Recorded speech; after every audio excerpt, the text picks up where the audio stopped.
or so it must have seemed to the elders of the Jews in 586 AD. Jerusalem and the temple to their God are aims. The nation of Israel, founded by King David, is wiped out. It would have to have been the end, but it was rather the beginning. For out of the crucible of destruction emerges a sacred book, the Bible, and an idea that will change the world: belief in one God. This is a new idea. It was an idea that nobody had ever had before. Monotheism is well ensconced, so something major happened, which is very hard to trace. Now, a provocative new story from discoveries deep within the earth and the Bible. We wanted to examine the possibility that the remains of King David's palace are here. We can actually see vivid evidence here of a destruction. Question number one, who did it? An archaeological detective story puzzles together clues to the mystery of who wrote the Bible, when, and why. And it was very clear it was some kind of tiny scroll. I immediately saw very clearly distinct letters. This is the ancestor of the Hebrew script. And from out of the earth, thousands of idols suggest God had a wife. We just found this exceptional figurine showing the fertility goddess. Powerful evidence shed light on how one people, alone among ancient cultures, finally turned their back on Egypt to find one God. This makes the God of ancient Israel the universal God of the world that resonates with people, at least in Jewish, Christian, and Muslim tradition to this very day.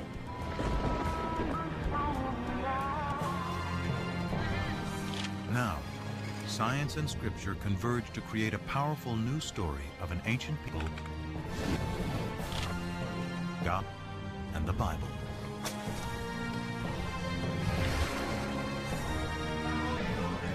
Up next on Nova, the Bible's buried secrets.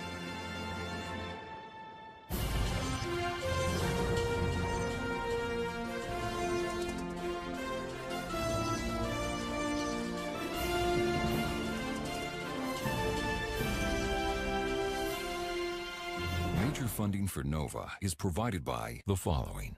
One of the biggest challenges for geoscientists is trying to find the oil and gas that's hidden below the surface of the Earth. Lately, our researchers have developed a new technology called R3M. You can't see it and you can't feel it, but the Earth has electromagnetic waves. And if you build the right kinds of listening devices, you can make sense of those waves.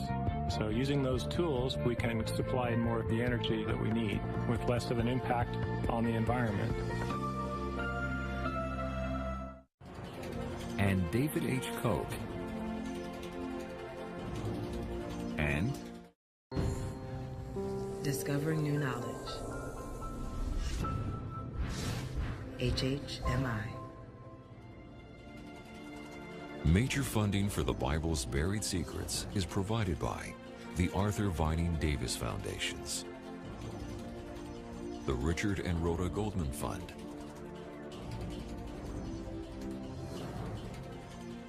and the Righteous Persons Foundation. Additional funding for this program is provided by the Skirball Foundation and by the Solo Art and Architecture Foundation.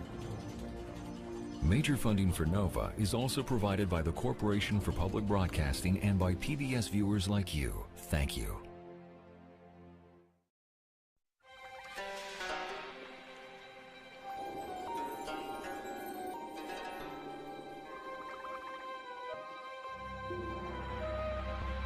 Near the banks of the Nile in southern Egypt in 1896, British geologist Flinders Petrie excavation in Thebes, the ancient city of the dead.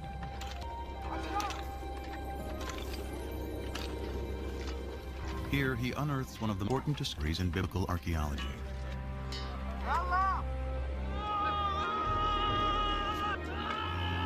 Beneath the sand appears the corner of a royal monument carved in stone.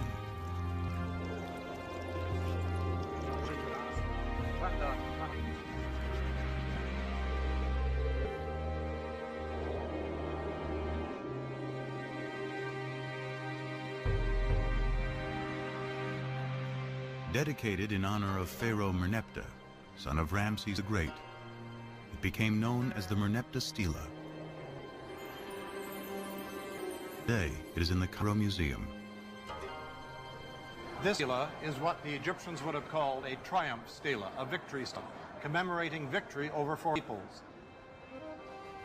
Most of the hieroglyphic inscription celebrates Merneptah's triumph over Libya, enemy to the west. But almost as an afterthought, he mentions his conquest of people to the east in just 2 lines. The text reads, Ashkelon has been brought captive, Gezer has taken captive, Yanoam in the North Jordan has been seized, Israel has been born, its seed no longer exists. History proved Pharaoh's confident boast to be wrong. Rather than marking their annihilation, Merneptah's stela announces the entrance onto the world stage of a people named Israel. This is priceless evidence for the presence of an ethnical group called Israel in the central lands of southern Canaan. The well-established Egyptian chronology gives the date as 1208 BC.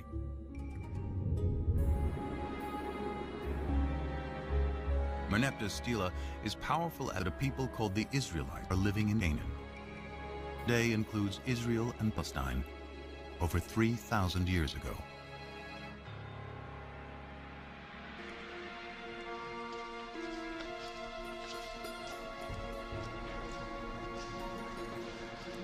The Israelites are best known for their stories that chronicle their Abraham and Moses and the 10 Commandments, David and Goliath.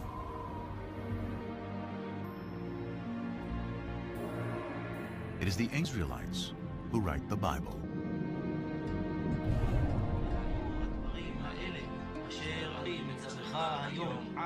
Through writing the Hebrew Bible, the beliefs of the ancient Israelites survived to become Judaism, one of the world's oldest continuously practiced religions. And it is the Jews who give the world an astounding belief in one God.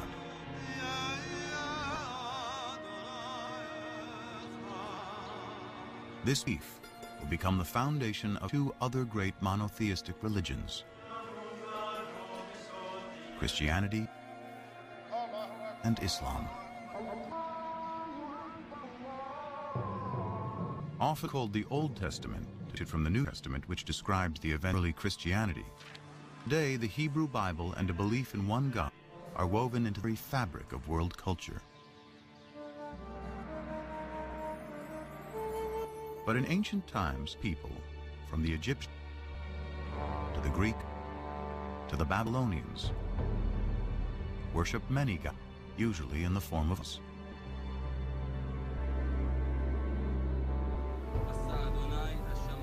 How did the Israelites, known among ancient people, discover the concept of one God? How did they come up with an idea that so profoundly changed the world? Now, archaeologists and biblical scholars are arriving at a new synthesis that promises to reveal not only fresh historical insights, but a deeper meaning the authors of the Bible wanted to convey. They start by digging into the and the Bible. You cannot afford to ignore biblical text, especially if you can isolate a kind of kernel of truth behind these stories, and then you archaeological data. Now, what happens when 10 artifacts seem to point in the same direction? Then I think we're in a very sound ground historically.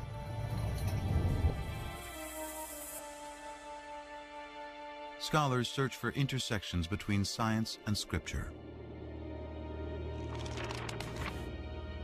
The earliest is the victory stela of the Egyptian pharaoh Merneptah from 1208 BC.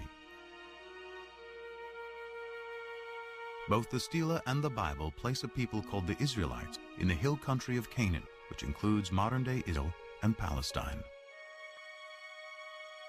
It is here, between 2 of these greatest empires, that Israel will unfold.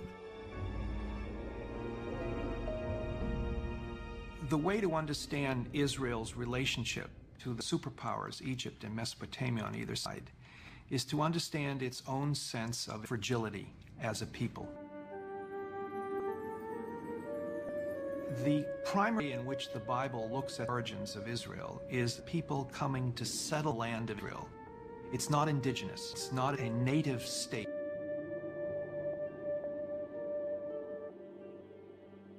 The Hebrew Bible is stories of Israel's origins. The first is Abraham, who leaves Mesopotamia's family and journeys to the Promised Land, Canaan.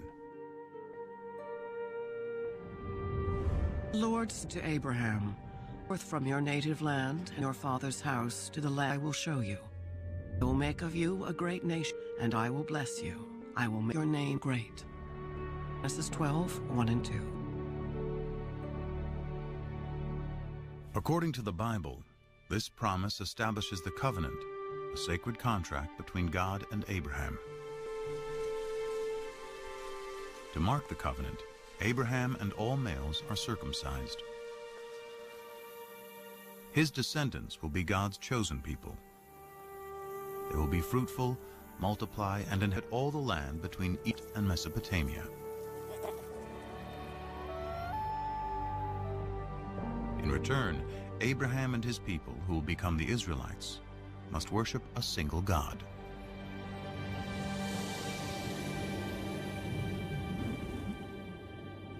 This is a new idea. It's an idea that nobody had ever had before. God, in our sense, doesn't exist before Abraham. It is hard to appreciate today how radical an idea this must have been in a world dominated by polytheism, the worship of many god idols. The Abraham narrative is part of the first book of the Bible, Genesis, along with Noah and the flood and Adam and Eve. Though they carry a powerful message, to date, no archaeology or text side of the Bible to corrupt them. The farther back you go, biblical text, the more difficult it is to find historical material in it. The patriarchs go back to Genesis. Genesis is, for the most part, a compilation of myths, creation stories, things like that. And find a historical core there very difficult. This absence of historical evidence leads scholars to a different approach to reading the biblical narrative. They look beyond our modern notion of fact or fiction to ask why the Bible was written in the first place. There is no word for history in the Hebrew Bible. The biblical writer telling stories. They were good historians, and they could know it the way it was when they wanted to, but their objective was always something far beyond that. But what was their objective? To find out, scholars must uncover who wrote the Bible and when. And the Lord said to Moses, "Write down words, for in accord with these words, I'm covenant with you and with Israel." Exodus 4:27. The traditional belief is that Moses wrote the first 5 books of the Bible. Genesis, the story of creation. Exodus, deliverance from slavery to the Promised Land. Leviticus, Numbers, and Deuteronomy, laws of morality and observance. Still read to this day, together they form the Torah, called the 5 books of Moses. The view that Moses had personally written down the first 5 books of the Bible was virtually challenged until the 17th century. There were a few questions raised about this. For example, the very end of the last book of Torah, the book of Deuteronomy, discusses the death and burial of Moses. And so some rabbis said, well, Moses couldn't have written those words himself because he was dead and being buried. And digging deeper into the text, there are even more discrepancies. For example, any of each species of animal was supposed to bring into the ark. One text says 2, a pair of kind of animal. Another says 7 pair of the animals and only 2 of the unanimals. In one chapter, the flood lasts for 40 days and 40 nights. but in the it's 150 days. To see if waters have subsided, Noah sends out a dove. But in the previous sentence, he sends a raven. There are two complete versions of the flood story interwoven on the same page.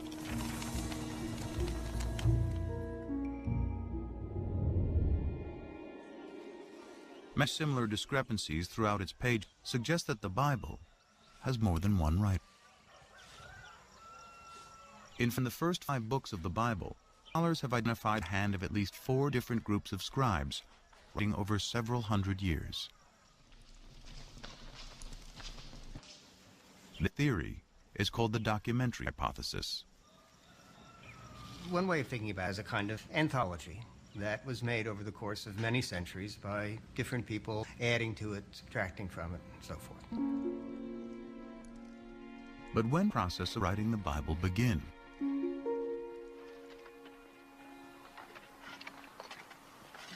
Tel Zayit is a small southwestern border of ancient Israel that dates back to biblical times. Since 1999, Rappi has been excavating here. It was the last day of what had been a typical season.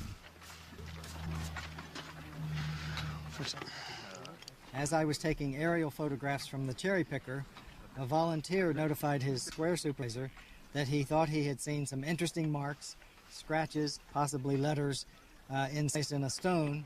Which, right here? Yeah. Letters would be a rare find. So when he kneeled to look at Tappy, the surprise of a lifetime. And down over the stone, I immediately saw very clear, very letters. Tappy excavated the rock and brought it to his lab at the nearby kibbutz.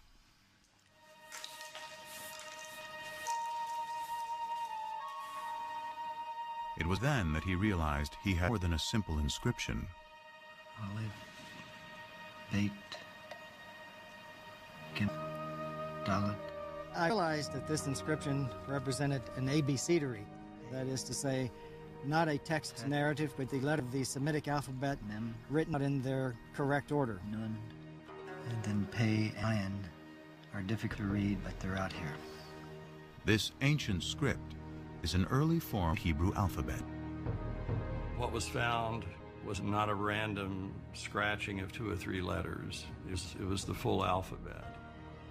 Everything about it says that this is the ancestor of the Hebrew script.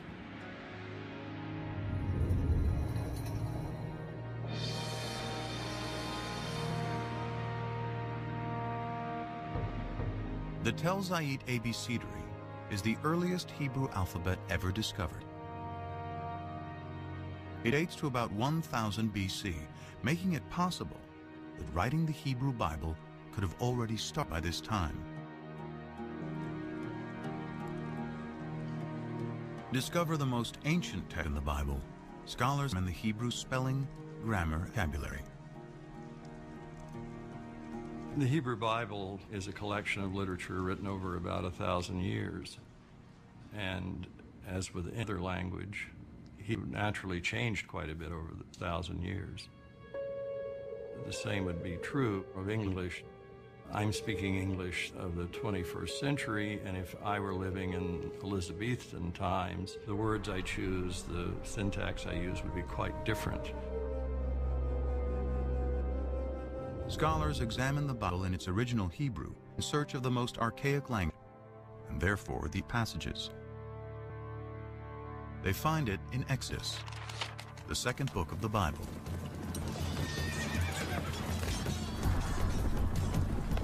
Pharaoh's chariots and his army he cast into the sea. His picked officers are drowned in the Red Sea. Exodus 15:4. This passage, known as Song of the Sea, is the climactic scene of Exodus, the story of the Israelites' enslavement in how Moses leads them to freedom. In all of the Bible, no single event is mentioned more times than the Exodus. With the development of ancient Hebrew script, the Song of the Sea could have been written by 1000 BC, the time of Tappy's alphabet. was probably recited as a poem long before the beginning of Hebrew writing. It's very likely that it was a kind of story told in poetic form that you might tell around the campfire.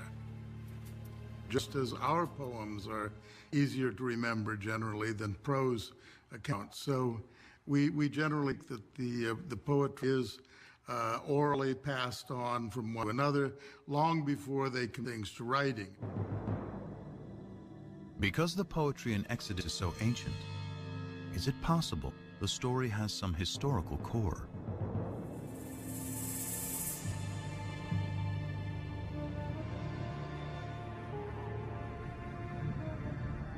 Here in the eastern Nile Delta of Egypt, in a surreal landscape of fallen monuments and tumbled masonry, archaeologists have uncovered a lost city.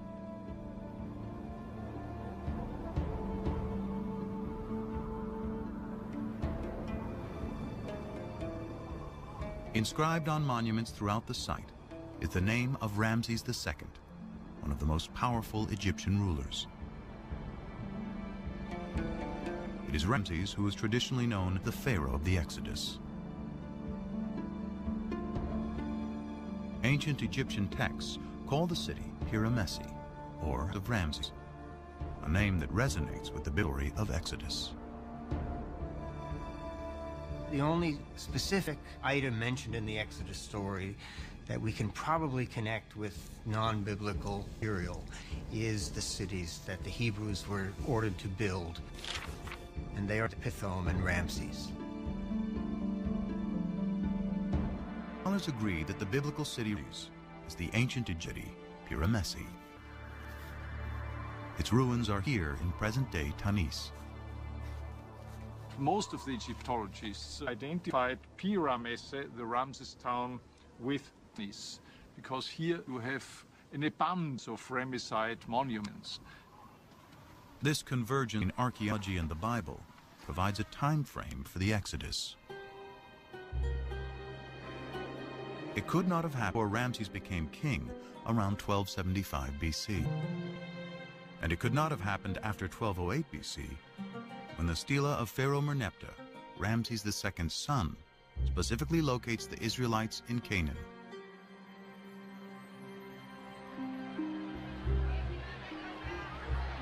The Bible says the Israelites leave Egypt in a mass migration, 600,000 and their families, and then in the desert for 40 years.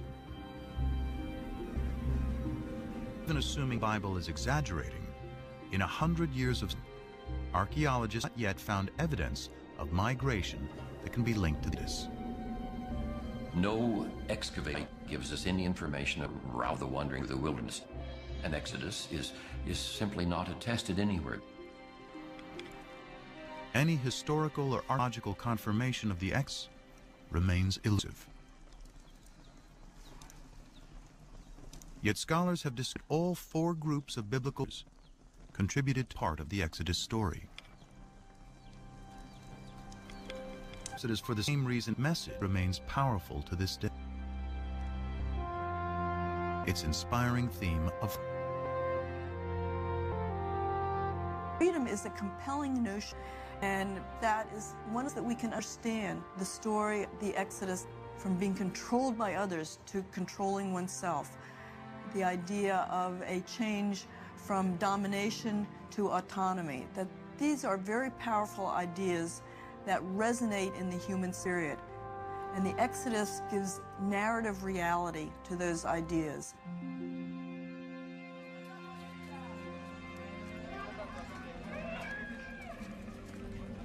Following the Exodus, the Bible says God finally delivers the Israelites to the Promised Land, Canaan. Archaeology and Swordside the Bible reveal that Canaan consisted of well-fortified city-states, each with its own king, in turn served Egypt and its family.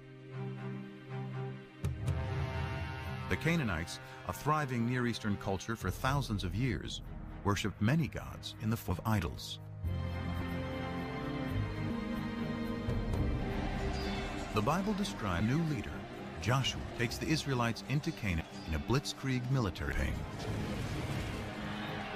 So shouted, and the trumpets soon. As soon as the people heard the sound of the trumpet, they raised a great shout, and the wall fell down flat. Joshua 20. But what does archaeology say? In the 1930s, British archaeologist John Garstang excavated at Jericho, the first Canaanite city in Joshua's campaign. Garstang uncovered dramatic evidence of destruction and declared he had found the very walls that Joshua had brought tumbling down.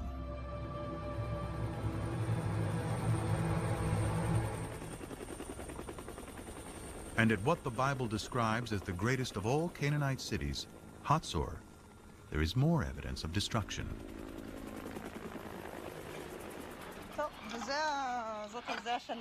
Today, Hatzor is excavated by one of the leading Israeli archaeologists, Amnon Ben-Tor, and his protege director, Sharon Zuckerman.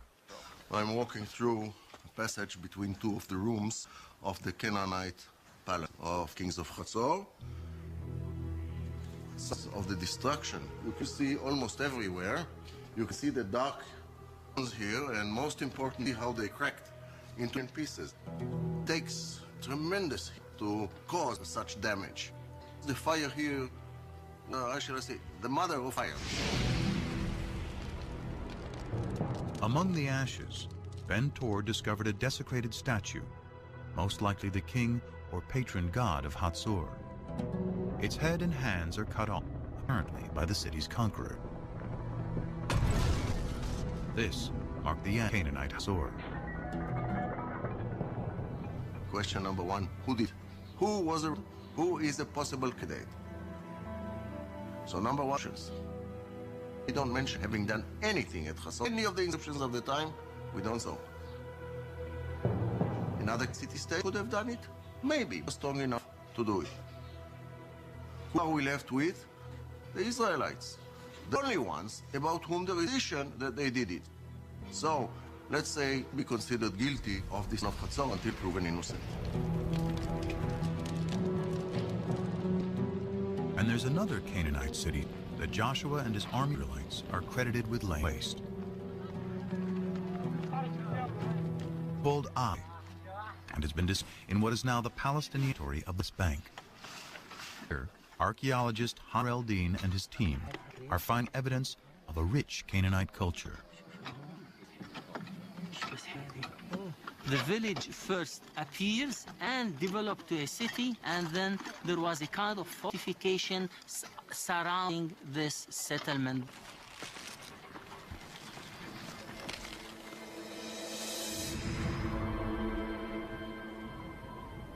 These heaps of stones were once a magnificent palace and temples, which were eventually destroyed. But when the archaeologists date the destruction, they discover it occurred about 2200 BC. They date the destruction of Jericho to 1500 BC, and Hatzor's to about 1250 BC. Clearly, these city-states were not destroyed at the same time. They range over nearly 1,000 years. In fact, of the one sites the Bible says that Joshua conquered, few showed any sign of war. There was no evidence of a conflict in most of these sites. At the same time, it was discovered that most of the large Canaanite towns that were supposed to have been destroyed by these Israelites were not destroyed at all, or destroyed by others. A single sweeping militant invasion led by Joshua cannot account for how the Israelites arrived in Canaan.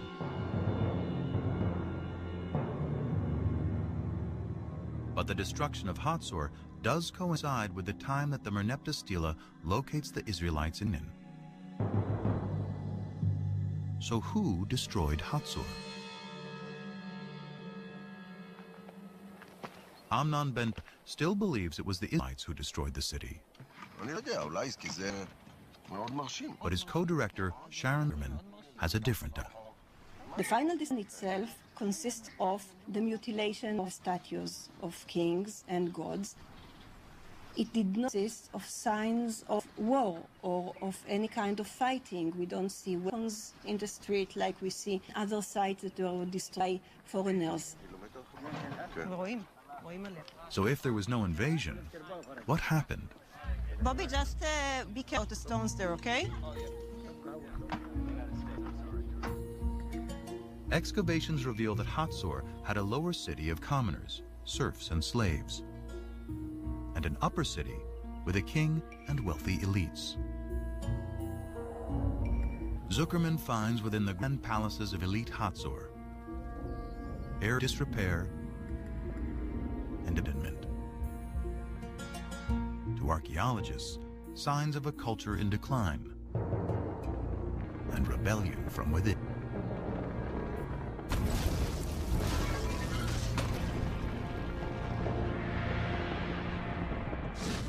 I would not out the possibility of an internal revolt of Canaan living at Hatzor and voting against the elites that rule the city.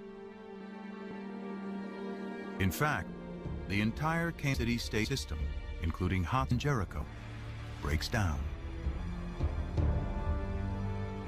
Archaeology and ancients clearly show it's the result of a long period of decline and upheaval that sweeps through Mesopotamia, the Aegean region, and the Egyptian Empire around 1200 BC. And when the dust, as it were, settles, when we can begin to see what takes the place of this great state system, we find a number of new peoples suddenly coming into focus in a kind of void that is created with the dissolution of the great state system. Archaeologists find the Israelites among these new people.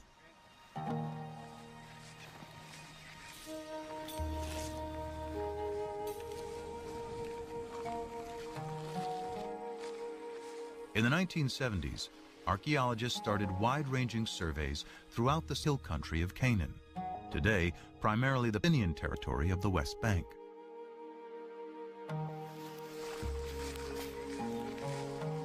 I was teaching at that time. We used to take students and go twice a week to the highland.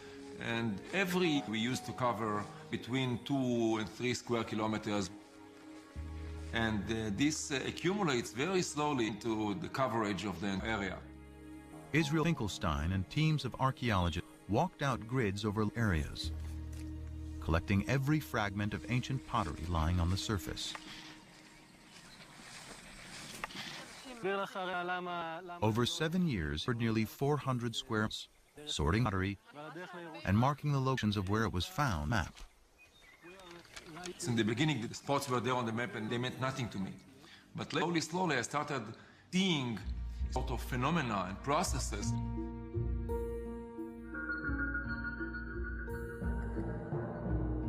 By dating the pottery, Finkelstein discovered that before 1200 BC, there were approximately 25 settlements. He estimated the total population of those settlements to be 3,000 to 5,000 inhabitants.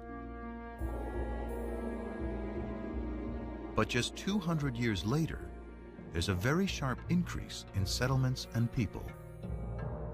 Then you get this boom of population growing and growing. Then we are speaking about 250 sites. And the population grows also 10 times, from a few thousand to 45,000 or so. Now, this is very dramatic. It cannot be explained as natural growth. This rate is possible in ancient times.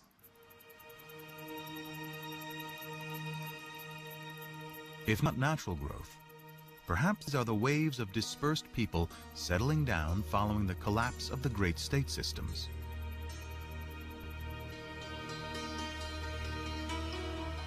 Then, more evidence of a new culture is discovered. A new type of simple dwelling never seen before. And it's in the exact location where both the Merneptah Stela and the Bible place the Israelites.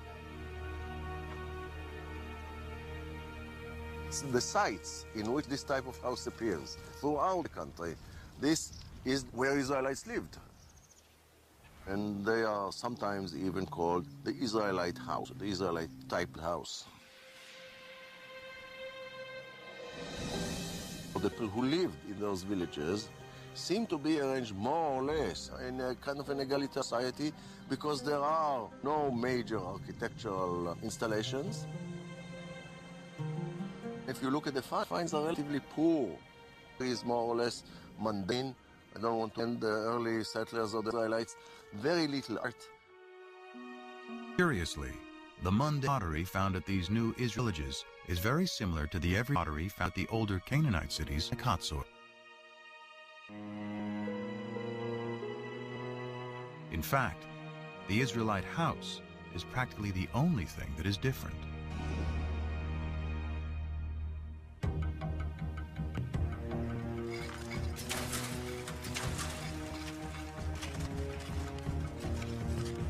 Broad similarity is leading archaeologists to a startling new conclusion about the origins of the ancient Israelites. The notion is that the early Israelites were Canaanites, displaced Canaanites. The Israelites were all in the land of Israel. They were natives, but were different kinds of groups. They were basically the have-nots. So what we're dealing with, a movement of peoples, but an invasion of armies from outside, but rather a socio-economic revolution. Ancient texts describe how the Egyptians and their Canaanite vassal kings burdened the lower class of Canaan with taxes and even slavery. A radical new theory based on archaeology suggests what happens next. As that oppressive social system declines, families and tribes of serfs, slaves, and common Canaanites seize the opportunity. In search of a better life, they abandon the old city-states and head for the hill. Free from the of their past, they eventually emerge in a place as a people, the Israelites. In the text, you have a story of the Israelites coming from outside and then besieging Canaanite cities, destroying, and then becoming a nation in the land of Canaan. 7 shirts from the Middle Bronze Age. Whereas archaeology tells us something which is the opposite. The Late Bronze Age. According to archaeology, the rise of Israel is an outcome of the collapse of Canaanite society, not the reason for collapse. Archaeology reveals Israelites were themselves originally Canaanites.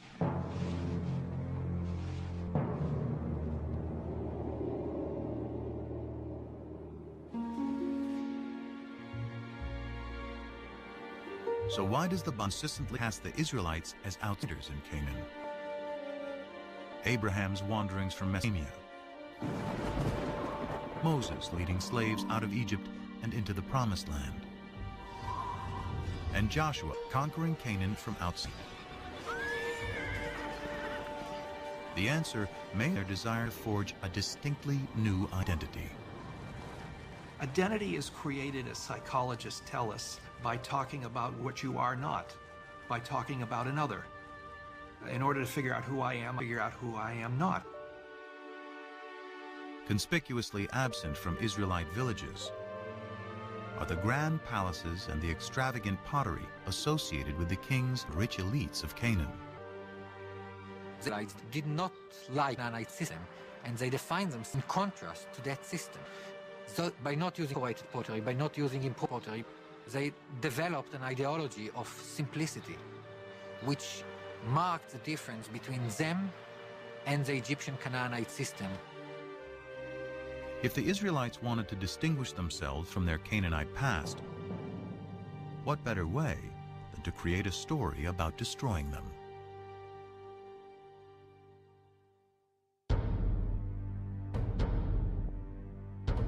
But the stories of Abraham, Exodus, and the conquest serve another purpose.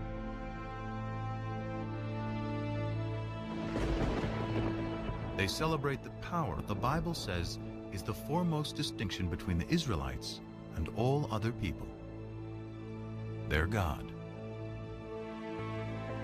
In later Judaism, the name of God is considered so sacred, it is never to be spoken. We don't know exactly what it means.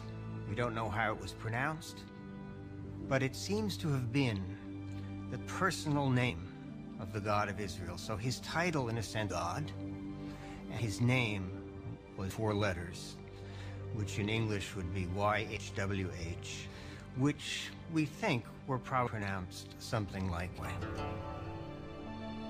But Yahweh only appears in the Hebrew Bible. His name is nowhere to be found in Canaanite texts or stories. So the Israelites find their God.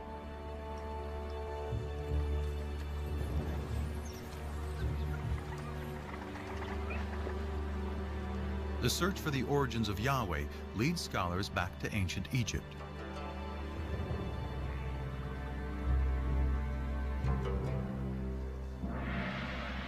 Here in the royal city of Karnak, for over 1,000 years, pharaohs celebrated their power with statues, obelisks, and carved murals on temple walls. Here on the north wall of Karnak, we have scenes depicting the victories in battle of Seti I, the father of Ramses the Great. Seti here commemorates one of his greatest victories over the Shasu. The Shasu were a people who lived in the deserts of southern Canaan, now northern Saudi Arabia, and around the same time the Israelites emerged. Egyptian texts say the places where the Shasu lived is called IHW, probably pronounced Yahu, likely the name of their patron god. That name Yahu is strangely similar to Yahweh, the name of the Israelite god.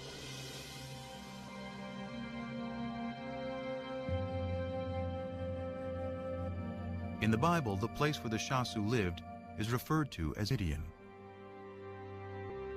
It is here, before the Exodus, the Bible tells us Moses first encountered Yahweh in the form of a burning bush. Come no closer. Remove the sandals from your feet, for the place on which you are standing is holy ground. God also said to Moses, Thus you shall say to the Israelites, Yahweh, the God of your ancestors, has sent me to you. This is my name forever, and this my title for all generations. Exodus 3, 5 and 15. So we have in Egyptian sources something that appears to be a name like Yahweh in the vicinity of Midian. Here is Moses in Midian, and there a deity appears to him and reveals his name to Moses as Yahweh. These tantalizing connections are leading biblical scholars to re-examine the Exodus story.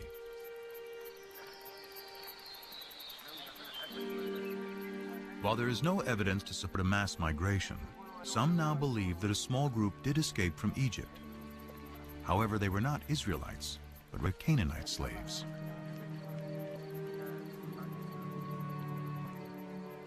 On their journey back to Canaan, they pass through Midian, where they are inspired by stories of the Shasu's god, Yahu. There was probably a group of people who fled from Egypt and had some divine experience. It was probably a small group demographically, but it was important, at least in ideology.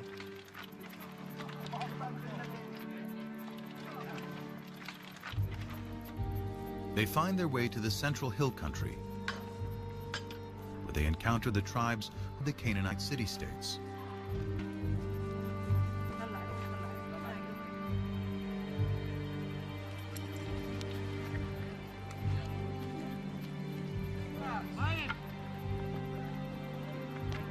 Their story of deliverance resonates in this egalitarian society. The liberated slaves attribute their freedom to the God they met in Midian, who they now call Yahweh. They spread the word to the highlanders, who themselves perhaps escaped from the tyranny of the king city-states. They spread the idea of a God who represented freedom, freedom for people to keep the fruits of their own labor. This was a message that was so powerful that it brought people together and gave them a new kind of identity. The identity of Israelites. They are a combination of disenfranchised Canaanites, runaway slaves from Egypt, and even nomads settling down. The Bible calls them a mixed multitude. According to the Hebrew Bible, early Israel was a motley crew, and we know that's the case now. But these people are bound together by a new vision. And I think the revolutionary spirit is probably there from the beginning. The chosen people may actually be people who chose to be free. Their story of escape, first told by word of mouth and poetry, helps forge a collective identity among the tribes.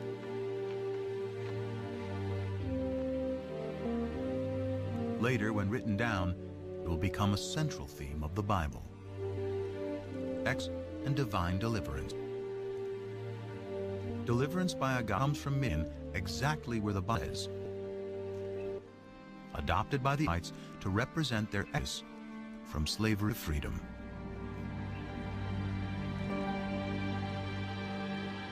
So is the birth of monotheism. The common understanding of what differentiated the Israelites from their neighbors was that their neighbors worshipped many different gods and goddesses, and the Israelites worshipped only the one true God. But that is the case. This bull figurine, representing El, the chief god of the Canaanite deities, is one of thousands of idols discovered in Israelite sites. The Israelites worshipped other gods. Now, maybe they were supposed to, but they did. So at least on a practical level, if not most Israelites were not monotheists. The Bible's ideal Israelite worship of one God will have to wait.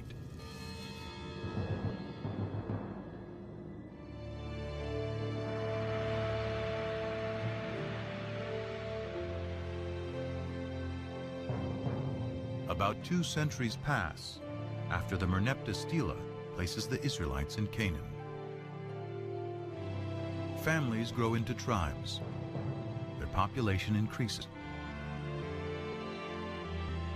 Then, about 1 BC, one of the Bible's larger-than-life figures emerges like the 12 tribes of Israel, a powerful new enemy. David put his hand into the bag. He took out a stone and slung it. It struck the king in the forehead. The stone sank into his forehead, fell down on the ground. 1 Samuel 17:4. The Bible celebrates David as a shepherd boy vanquishes the giant Goliath. A lover who lusts after forbidden fruit. And a poet who composes lyric psalms still recite A. Of all the names in the Hebrew Bible, none appears more David. Scriptures say David creates a kingdom that stretches from Egypt to Mesopotamia. He makes Jerusalem his capital. And through covenant, Yahweh promised he and his descendants will rule forever. David's son builds the temple where now the national God of it will dwell for eternity. The kingdom of David and Solomon, one nation united under one God, according to the Bible. Now, some skeptics today have argued there was no such thing as a united monarchy. It's a later biblical construct, and particularly a construct of modern scholarship. In short, there was no David. As one of the biblical revisionists said, David is more historical than King Arthur.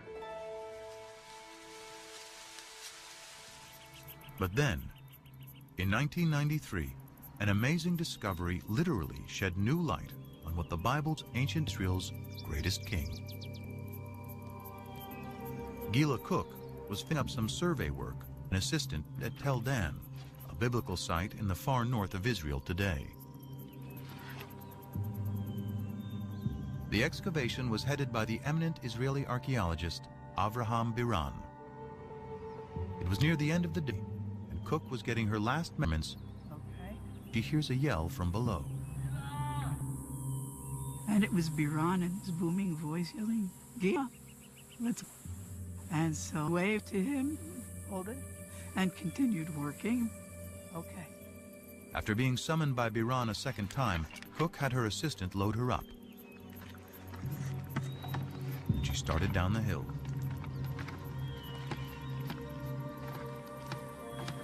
So I get there and I just bag and drop the board and I set my stuff down. But something catches her eye.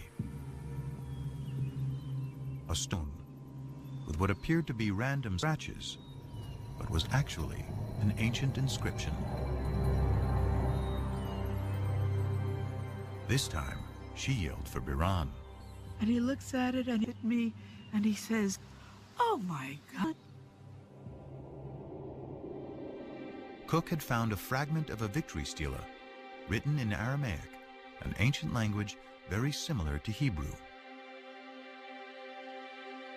Dedicated by the king of Damascus, or one of his generals, it celebrates the conquest of Israel, boasting, "I slew kings who harnessed thousands of chariots and thousands of horsemen. I killed of the David."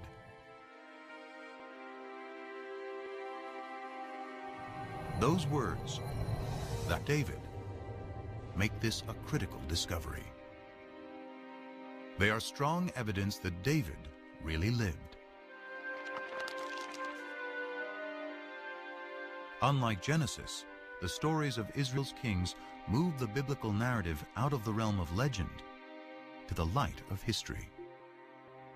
The later we come in time, the firmer ground we stand on. We have better sources, we have more written sources, we have more contemporary eyewitness sources. When the biblical chronology of Israel's kings can be cross-referenced with historical inscriptions, like Dan Stela, can provide scholars with fairly reliable dates. King David is the earliest biblical figure confirmed by archaeology to be historical. And most scholars agree he lived around 1000 BC, the 10th century. Could any of the Bible have been written during David's reign? The earliest Hebrew alphabet, the Skaran Tapi, carved on a stone at Tel Zait, provides an enticing clue. This wall here. The stone was inside with this alphabet. The stone was used to build a wall, and the structure itself suffered massive destruction by fire sometime near the end of the 10th century BCE. The find is even more significant because Tel Zait was a biblical backwater, the fringes of David's kingdom. Surely if there was a scribe write this alphabet that far away, out in the boondocks at the extreme western boundary of the kingdom, surely if there was a scribe that could do that out there, there were scribes, much more sophisticated scribes back in the capital. Could these scribes have been in the court of King David and his son Solomon? Could they have been the earliest biblical writers?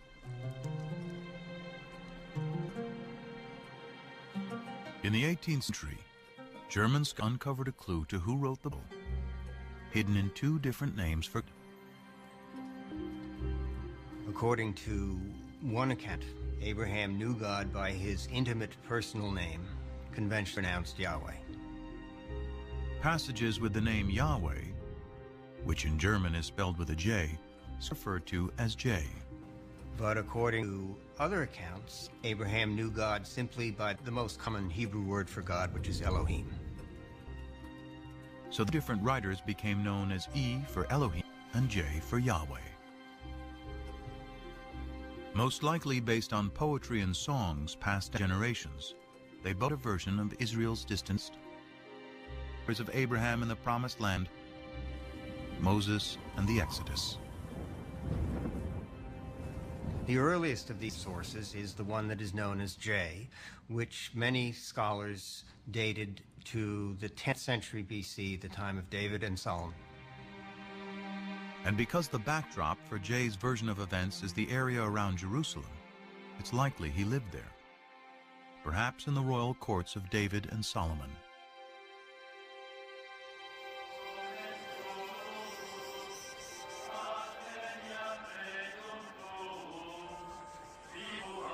For over 100 years, archaeologists have searched Jerusalem for evidence of the Kingdom of David.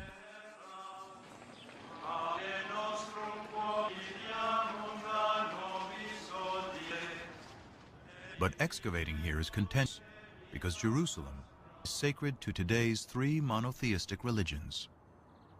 For Christians, Jesus comes in his final week to worship at the Jerusalem temple.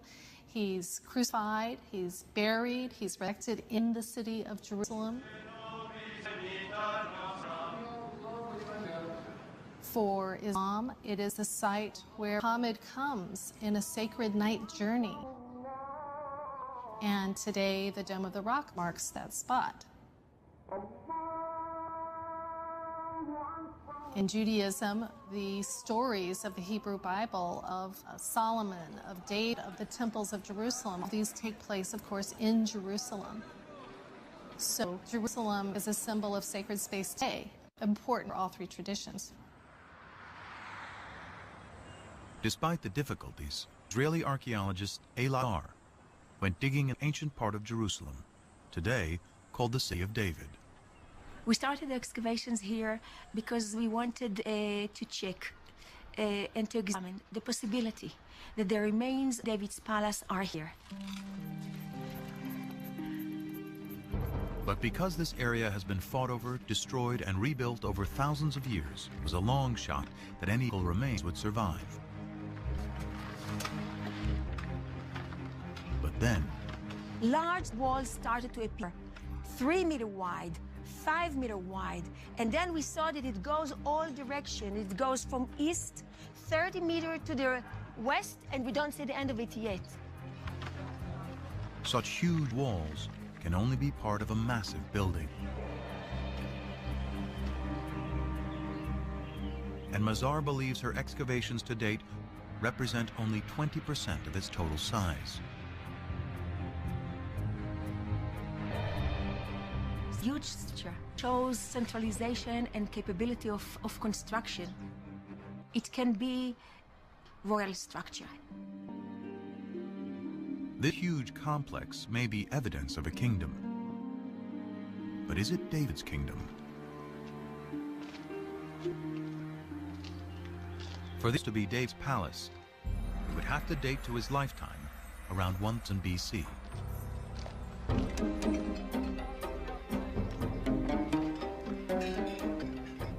The Brabant stone walls can never be dated on own.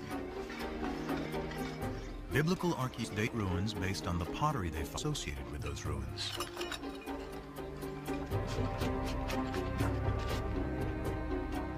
Pottery dating on 2 ideas. Pottery styles evolve firmly over time, and the further down you, the further back into you go. If pottery style A comes from the lowest stratum, then it is earlier than pottery style B that comes from the stratum above it. By analyzing it from well-stratified sites, excavators are able to create what is called a relative chronology. Chronology is floating in time without any fixed dates. To anchor this chronology, William Foxwell Albright, considered the father of biblical archaeology, used events mentioned in both the Bible and Egyptian and Mesopotamian texts to assign to pottery styles. Albright's chronology, slightly modified, is what Mazar uses to date her massive building, and most archaeologists use today. What we found is a typical 10th century pottery, meaning bowls with hand burnish. You can see from inside, together with an import, a beautiful black on red juglet. What is so important that this is a 10th century typical juglet. So has Mazar discovered the Palace of David? She adds up the evidence. The building is huge. It is located to the 10th century BC, the time of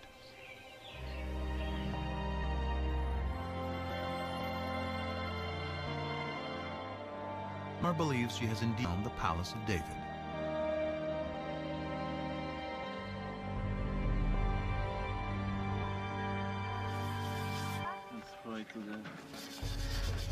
That evidence and the kingdom itself rest on the dates associated with fragments of pottery. And some critics argue the system for dating that pottery relies too heavily on the Bible. Archaeologists in the past did not rely too heavily on the Bible. They relied only on the Bible. We have a problem in dating. How do you date in archaeology? You didn't go outside. Today, there is a more scientific method to anchor pottery firm dates: radiocarbon dating. It is a study of Elisabetta Boretto of the Weizmann Institute. The step is, of course, in the field, which relates the sample, the material like olive pits or seeds or charcoal, to the archaeological context. If an olive seed is found at the same layer as a piece of pottery, but in the seed can be used to date the pottery. When the seed dies, its radioactive carbon-14 decays into stable carbon at a consistent rate over time. By measuring the ratio of carbon-14 to carbon-12, Boretto can determine the age of the olive, which in turn can date the pottery.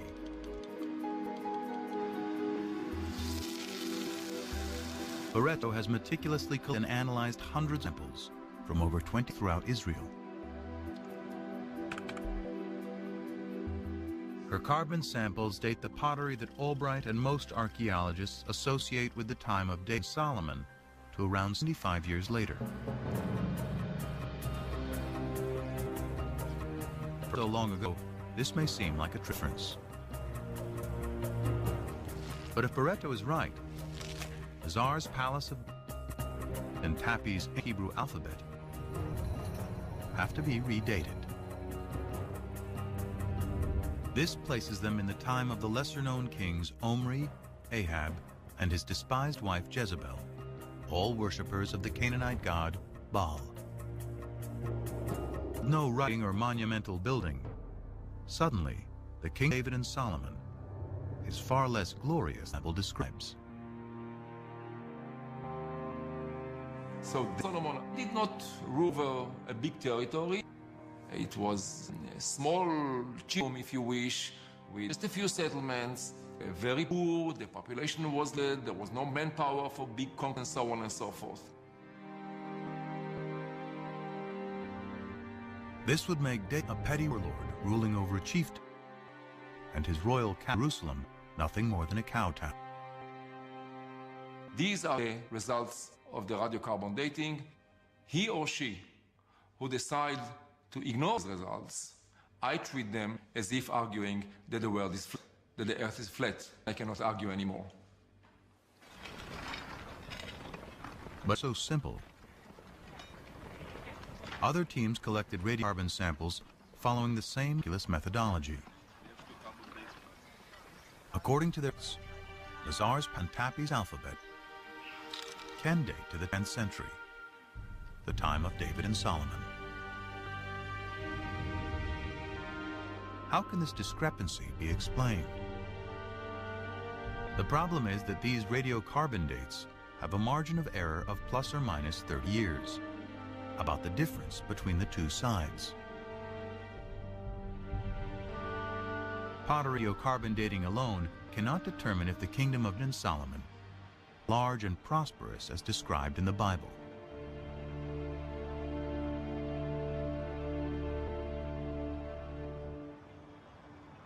Fortunately, the Bible offers clues of other places to dig for evidence of this kingdom. The Bible credits David with conquering the kingdom, but it is Solomon, his son, who is the great builder. What was the purpose of the forced labor Solomon imposed? It was to build the house of Yahweh and the wall of Jerusalem, Hatzor, Megiddo, and Gezer. 1 Kings 9:15.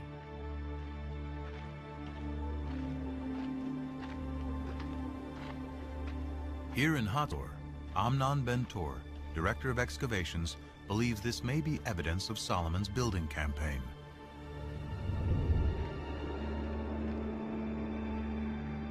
Archaeologists call it a six-chambered gate, a massive entryway fortified with towers and guard rooms. Ben-Tor's predecessor, Yadin, first uncovered this structure. It turned out to be a six-chambered gate, and Yadin immediately remembered that a very, very similar gate was excavated at there, and Chicago University excavated this gate at Megiddo. Stunned by the study of these three gates, he recalled the passage in the Bible. Here we have a wonderful connection of biblical passage as it's up in archaeology. Three monumental gates, all the same plan, would seem to be evidence not only of prosperity, but also of a central authority.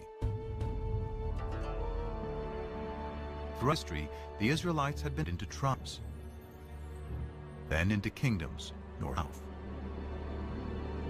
The locations of these striking gates in both regions suggest a single governing authority throughout the land.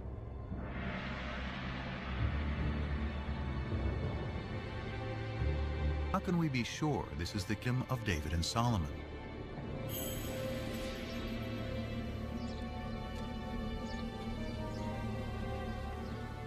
The answer once again lies in Egypt. The head-smiting scene which you see on this wall commemorates a campaign conducted by Pharaoh Shishak, or Sheshonq, founder of Dynasty 22 in Egypt. The Egyptian pharaoh Shishak invades Israel, an event the Bible reports and specifically dates to 5 years after Solomon's death, during the reign of his son Rehoboam. In the 5th year of King Rehoboam, King Shishak of Egypt marched against Jerusalem and carried off the treasures of the house of Yahweh and the treasures of the royal palace. He carried off everything. 1 Kings 14, 25 and 26. The importance of this in fixing one of the earliest dates, specific dates, in which Egyptian history coincides with biblical history is really startling and has to be taken note of. This stunning convergence in the Bible and Egyptian history firm date the death of Solomon. Shishak's campaign, according to the well-established Egyptian chronology, dates to 925 BC. And the Bible says Solomon dies 5 years earlier, which means 930 BC. This is further evidence that David and Solomon lived in the 10th century. But there's even more hidden in these walls. These ovals, with their depictions of bound cats and city walls, represent places Pharaoh Shishak conquered in Israel. One of those places is Gezer, where archaeologists find the hallmark of Solomon's building program, a 6-chambered gate. Phil Deaver directed the excavations in the late 1960s. We actually see vivid evidence here of a destruction. Down below we have the original stones pretty much in situ, but if you look in here, the stones are badly cracked. You can even see where they're burned from the heat of a huge fire that has been built here. And then up there you see the fire has been so intense that the soft limestone has melted into lime and it flows down like lava. This is vivid evidence of a destruction, and we connect that with this known raid of Pharaoh Shishak. And if the gate was destroyed by Shishak in 925 BC, then it must have been built during the lifetime of Solomon, who died just 5 years earlier.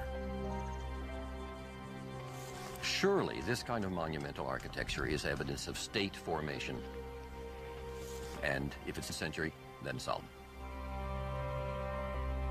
Although a mind of archaeologists continue to disagree, this convergence of the Bible, Egyptian chronology, and Solomon's gates is powerful evidence that a great kingdom existed at the time of David and Solomon, spanning all Israel north and south, with its capital in Jerusalem. But Jerusalem is more than a political center. It is the center of worship.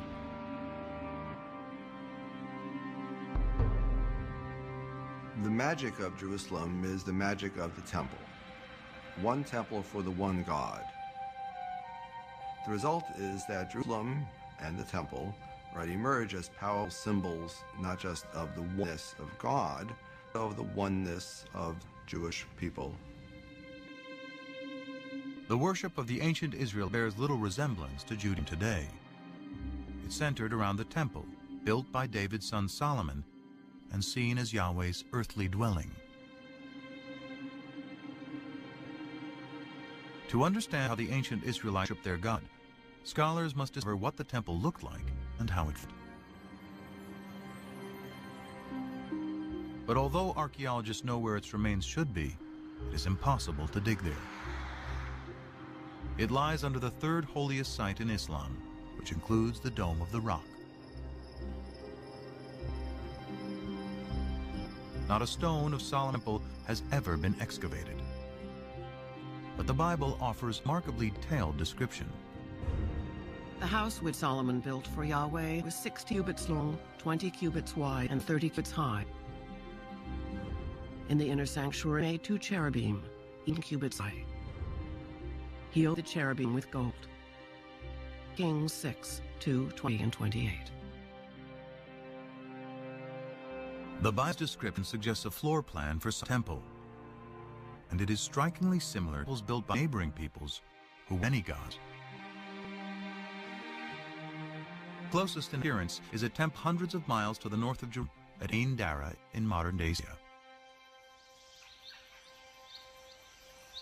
They have similar dimensions and the same basic floor plan. Guarding both temples are sphinxes, or cherubim as the Bible calls them. Unique to the temple at Ain Dara are the enormous footprints of the God who lived here. They mark his progress as he strode to his throne in the innermost sanctuary. If we take the details that we find of Solomon in the Book of Kings and compare it with the Ain Dara temple, we can piece together a fairly good picture, I think, of what this temple might have looked like in the age of Solomon.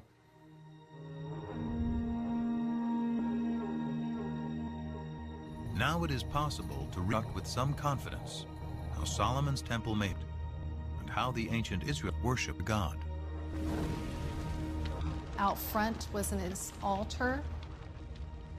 Beyond that was a porch area that led into the inside of the temple.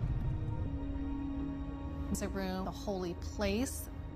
And then beyond that, the most sacred room, the Holy of Holies, where tradition says the Ark of the Covenant held the tablets of the law.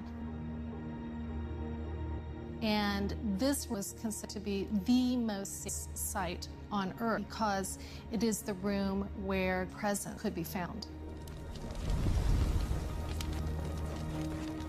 And the ancient Israelites believed their God demanded a very specific worship.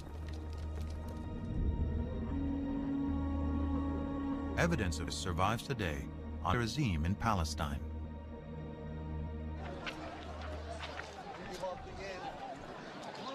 The Samaritans who claim direct descent from ancient tribes of Israel. According to their tradition, for over 25 years, they have been practicing the ancient Israelite form of worship: animal sacrifice.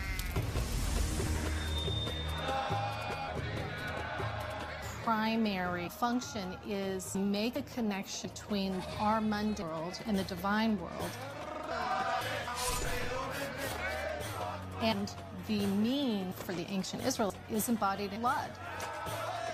Blood is the most sacred sense on the altar. And blood is the sense that embodies life. This is the most precious substance in the human world.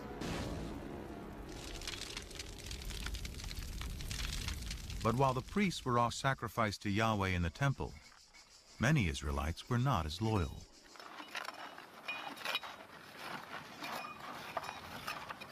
At Tel Rehov, archaeologists are digging at an Israelite house that illuminates the religious practices of its inhabitants. Well, we just found this beautiful, exceptional clay figurine showing a goddess, a fertility goddess, that was worshipped here in Israel. His case, she's shown holding a baby. Who is this Fertilis? And what is an idol doing in an Israelite home?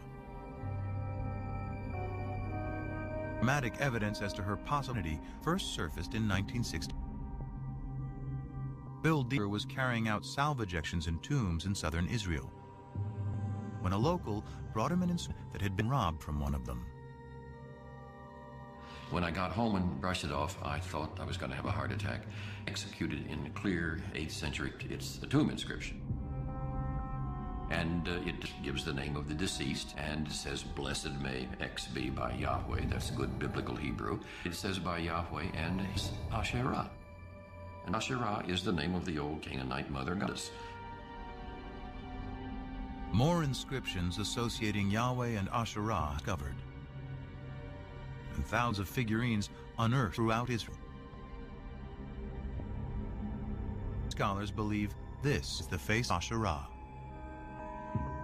Deaver concludes God had a wife. Even years after the Israelites robbed their Canaanite pagan roots, monotheism is still not completely taken hold. This is awkward for some people, the notion that Israelite religion was not exclusively monotheistic, but we know now it wasn't.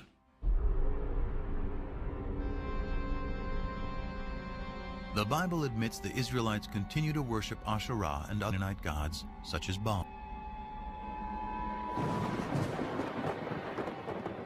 In fact, the prophets, holy men speaking in the name of God, consistently rail against breaking the covenant made with Moses to worship only Yahweh.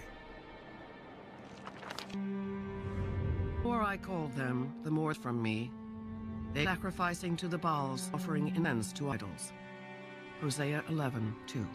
The Israelites had made a contract with God. If they kept it, God would reward them. If they broke it, he would punish them. He would punish them by using foreign powers as his instruments. Events seem to fulfill the prophet's dire predictions.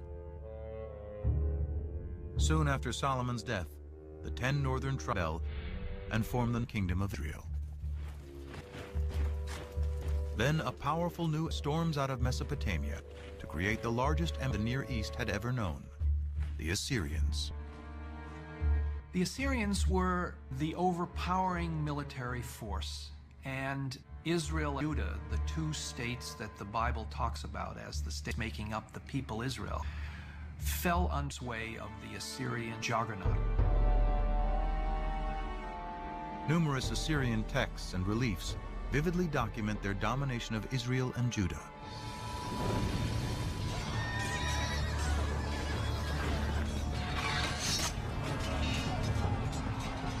In 72 BC, the Assyrian army crushes the northern kingdom. Those who escape death or exile to Assyria flood south into Jerusalem, where the descendants of David and Solomon continue to reign. One of them, Josiah, according to the Bible, finally heeds what the prophets prescribe. We're told in the book of Kings that King Josiah in the late 7th century BC was told that a scroll had been discovered in the archives.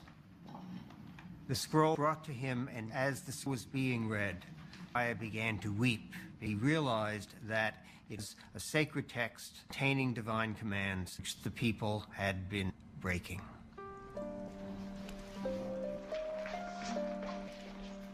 Scholars believe that the lost scroll is the 5th book of the Torah, Deuteronomy, detailed code of laws and events.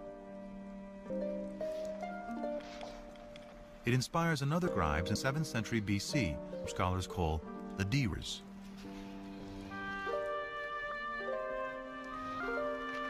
According to documentary hypothesis, after J and E is the third group of tribes who write part of the Hebrew Bible.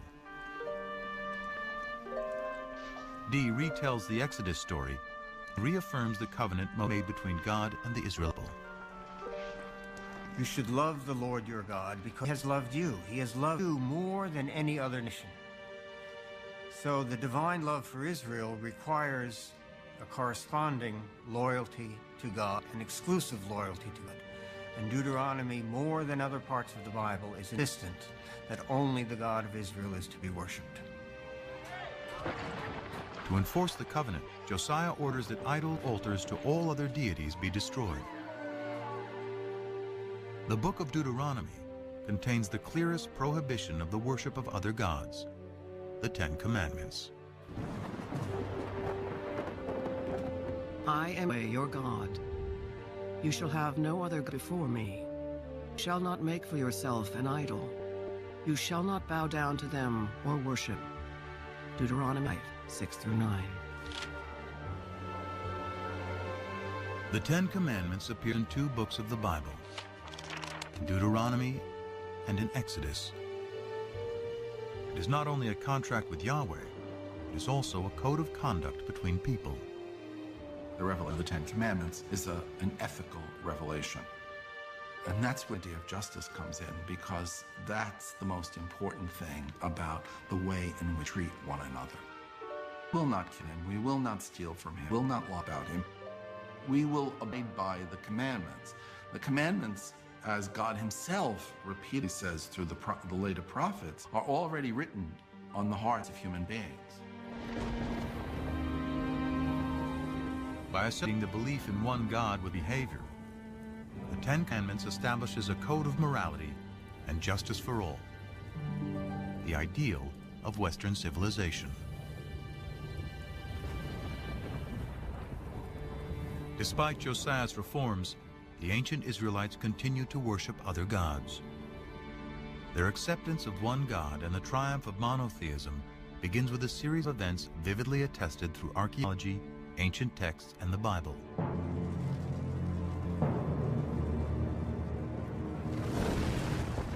It starts with the destruction of Yahweh's earthly dwelling, the Jerusalem temple. In 586 BC, after defeating the Assyrians, a new Mesopotamian empire invaded Israel. The Babylonians attacked the temple and systematically burned the sacred city.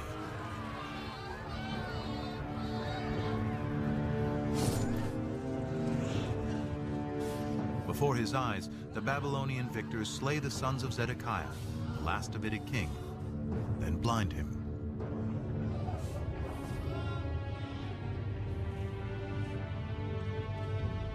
The covenant was made that his dynasty would rule.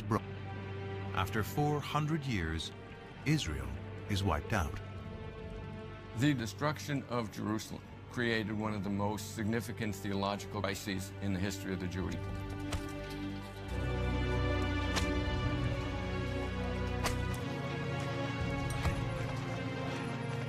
The Babylonians round up the Israelite prophets and scribes and drag them in chains to Babylon.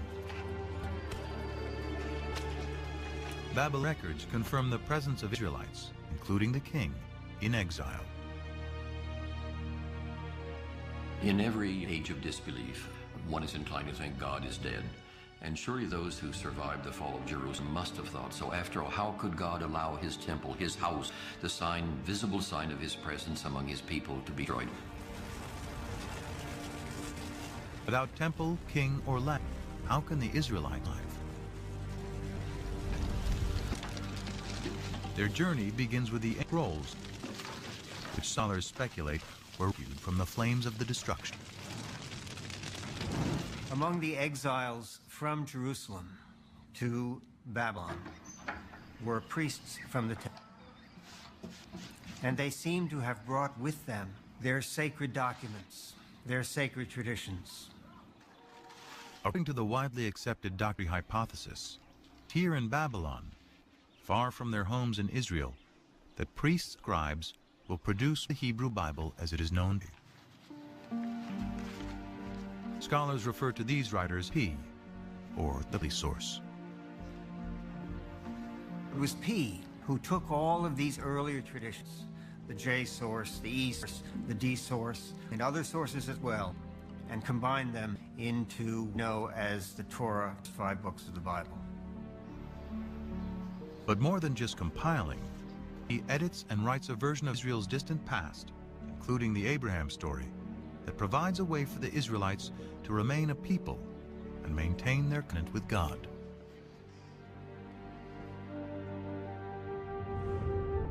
You shall circumcise the flesh of foreskins, and it shall be a sign of the covenant between me and you. Genesis 17:11. When Genesis 17 attributes a covenantal value of circumcision, it is not really talking about Abraham. It is really talking about the exiles of 6th century BCE, who, far from their native home, were desperately trying to find a way to reaffirm their difference. Therefore, they began to add circumcision as not simply another practice, but rather as the marker of and attributed this view to Abraham. To the exiles, the Babylonians are the new Canaanites, the idol-being uncircumcised peoples from whom they must remain apart. But the Abrahams, with its harrowing tale, father's willingness to sacrifice his own son, is all about the power of faith. It is no coincidence that the exile scribes place Abraham's legends in Ur, down the river from Babylon. Perhaps with the same faith as Abraham, so too the exiles be returned to the promised land. One of the pervasive themes in the theme of exile and return. Abraham goes down to Egypt and comes out of Egypt. The Israelites go to Egypt and get out. For the exiles in Babylon in the 6th century BC, that theme must have resonated very powerfully. God, who had acted on their behalf in the past, presumably do so again. Israelites still have a problem. How, in a foreign land, without the temple and sacrifice, can they redeem themselves in the eyes of Yahweh? To assure that divine protection, the Petrine emphasizes observances such as the Sabbath observance. You don't be in the land of Israel, keep the Sabbath. And we have allusions in the biblical writings, the prophets, to the fact that the exiles also learned to pray in group in what was to become the forerunner, the synagogue.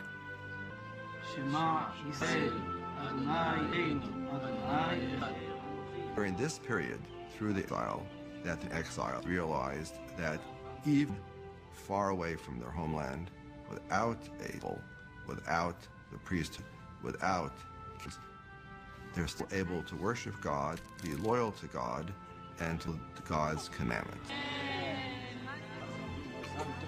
This is the foundation of Judaism. The experience of the exile transforms ancient Israel into modern religion. By compiling the story of their past, originally written by the scribes A, E, and D, the Exodus from slavery to freedom, Moses and the Ten Commandments, Abraham's journey to the promised, he creates, we know today, first 5 books of the Bible.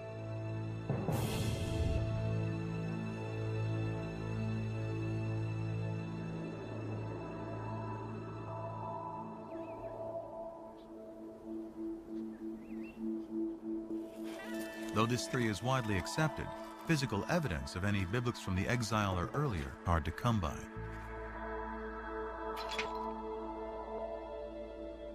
The most celebrated surviving biblical texts are the Dead Sea Scrolls, first discovered by accident in 1950. These represent nearly all 39 of the Hebrew Bible, at least in fragments.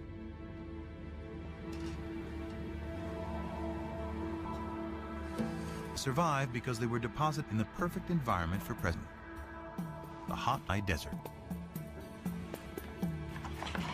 Archaeologists suspect there were at least hundreds more scrolls throughout Israel, but because none papyrus or animals, they have long since decomposed. Even though the earliest of the Dead Sea Scrolls date to the 3rd and 2nd centuries BC, that doesn't mean they're the first copies or examples of this work that were ever written. It means that they already stand in line of tradition that had been established by the time the scrolls were written.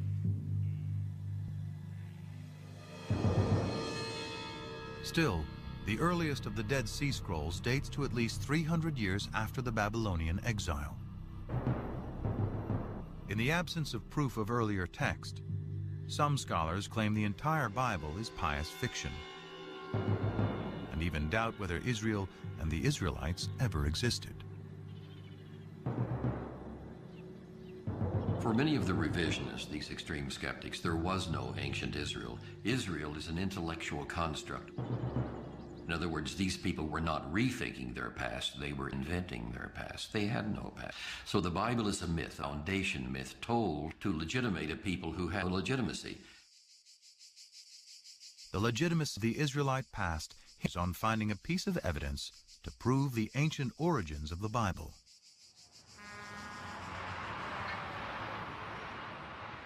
What would be the discovery of a lifetime starts outside the walls of Jerusalem in an old cemetery.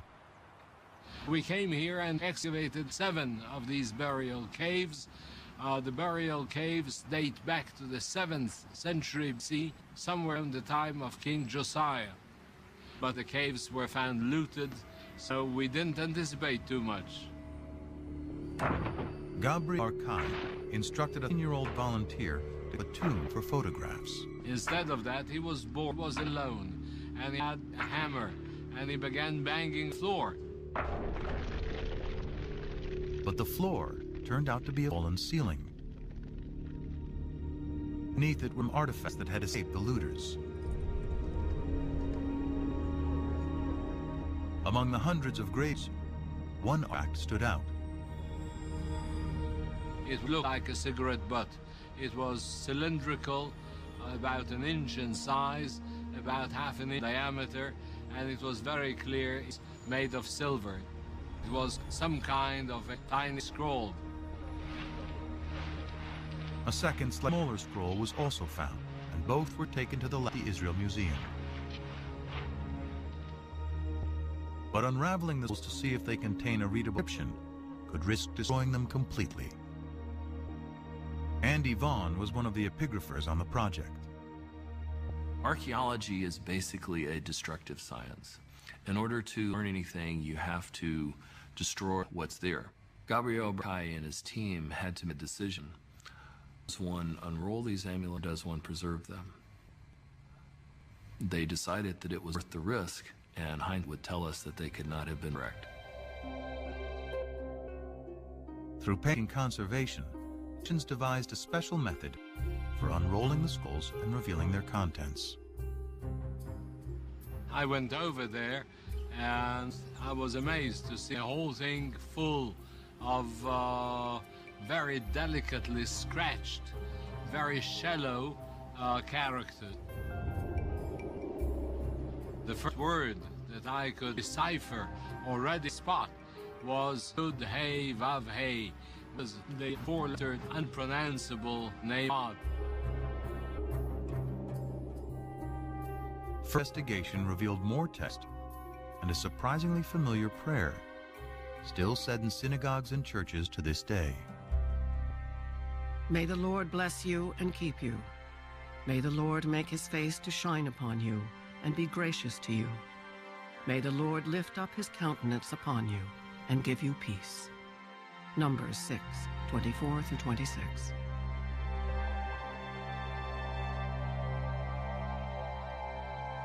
There is no doubt at all that these 2 amulets contain the priestly benediction found in Numbers 6. These inscriptions are thus very important because they're the earliest references we have to the written biblical narratives. The archaeological context was very clear because it was found to get pottery dating to the 7th century BC.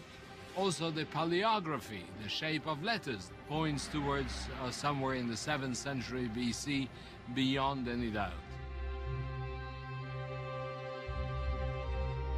The silver scrolls, with the priestly benediction, predate the earliest Dead Sea Scrolls by 400 years.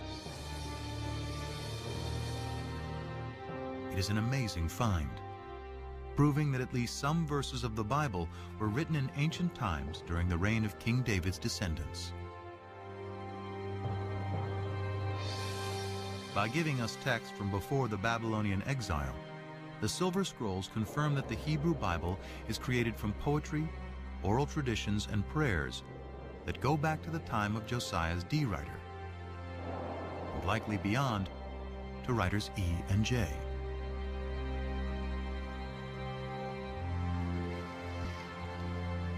As modern scholars suspect, the Torah, the first 5 of the Bible, take final form during the Babylonian exile.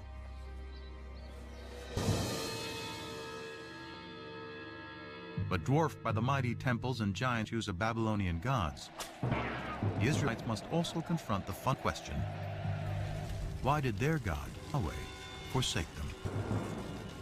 In the ancient world, if your country was destroyed by another country, it that their gods were powerful than your God. And the natural thing to do was to worship the powerful God.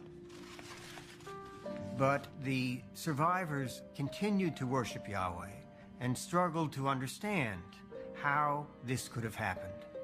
They resort first to a standard form of explanation, which is found elsewhere in the ancient Near East. We must have done something wrong to incur the wrath of our God. It's out of this that comes the reflection that polytheism was our downfall. There is, after all, only God. The Israelites end in the folly of theism. Monotheism triumphs, and the archaeological evidence proves it. Before the destruction of the first temple, wherever we dig, in whatever part of the Judean country, with sanctuaries, and more we find hundreds and thousands of figurines in Jerusalem itself. But after the destruction, there are none. We are speaking about 1,000 in before, nothing, completely nothing all after. Monotheism is well and firmly established. So something major happened, which is very hard to trace. But that was searing experience, that the exile. The experience of the exile, writing the Bible, the concept of God, as it is known today, is born. In a way, peaked something that was much greater, because it was greater than any individual land or kingdom. It was a kind of a universal religion based on a creator God, not just a God of a single nation, the God of the world, the God of the universe. This moves Yahweh into the realm of being a universal deity who has the power to affect what happens in the whole universe. This makes the God of ancient Israel the universal God of the world that resonates with people, at least in Jewish, Christian, and Muslim tradition to this very day.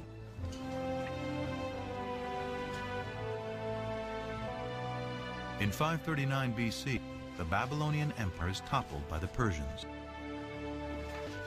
As written in the Bible, Yahweh, in his new role an invisible God, orchestrates a new exodus.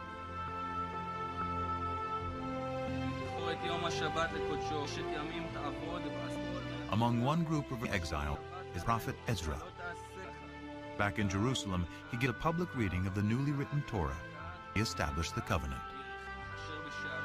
All the people gathered together. They told the scribe Ezra the book of the law of Moses, which the Lord had given to Israel. He read from it from early morning until midday, and the ears of all the people were attentive to the book of the law. Nehemiah 8:1. To me, the most moving moments in the Bible, Ezra turns with the Bible in his hand. You have the feeling that the process begun in the exile is finally finished, and Ezra has a copy. The scrolls that chronicle the Israelite relationship with their God is now the Hebrew Bible, the Old Testament, a text for over 3 billion people. Through its writing, an ancient becomes a modern religion. And the Israelite Yahweh transforms into the God of the 3 great monotheistic religions.